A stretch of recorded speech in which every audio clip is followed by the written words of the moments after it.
For summation notation, you would have this, and this one, which is 0 plus 2 plus 6 plus 12, it would be I squared minus I, and that's because it increases by, like here, it increases by 2, plus 4, plus 6, plus 8, plus 10, and it would just keep it going.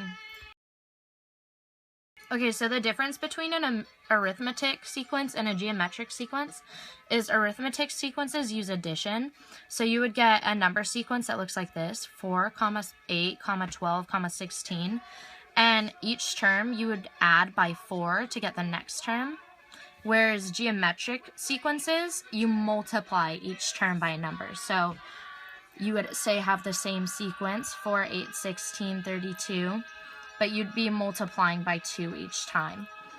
And they both have separate equations as well. For an arithmetic sequence, the equation is an, which is the last term, equals a1, which is the first term, plus n, which is the number of terms, minus 1 times d, which is a common difference.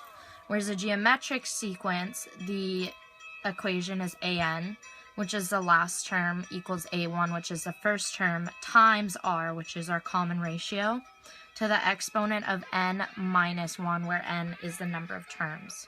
And these, it would not be an arithmetic sequence or a geometric sequence when we're adding each time, where we have plus signs in between numbers, because sequences use commas in between numbers, whereas arithmetic series and geometric series use addition signs.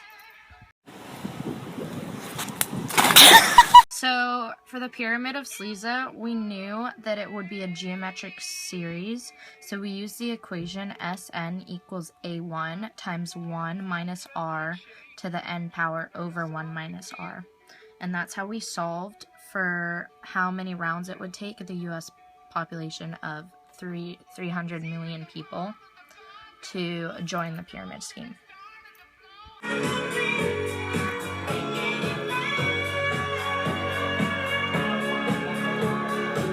So at a Vaughn's grocery store, you would stack apples into a square pyramid, and once done, you notice the pattern of the top 3 layers has 1 apple, then 4 apples, then 9. This pattern continues for 15 layers.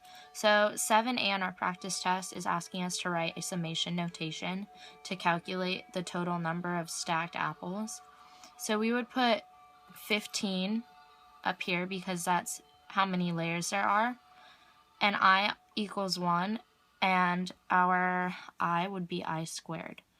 So when you would plug that in, it would look like 1 squared plus 2 squared plus 3 squared all the way to 15 squared. And once you would do that, you would have to solve for each squared and then add them all together, and you would get 1,240 apples. Now, B asks to calculate the total number of apples. And to calculate the total number of apples, you would use this equation here, and you would get the same number that you solved for using the summation notation.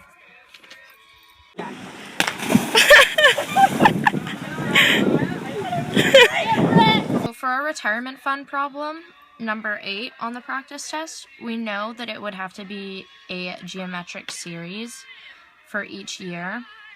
And you would also have to use some calculations using your calculator.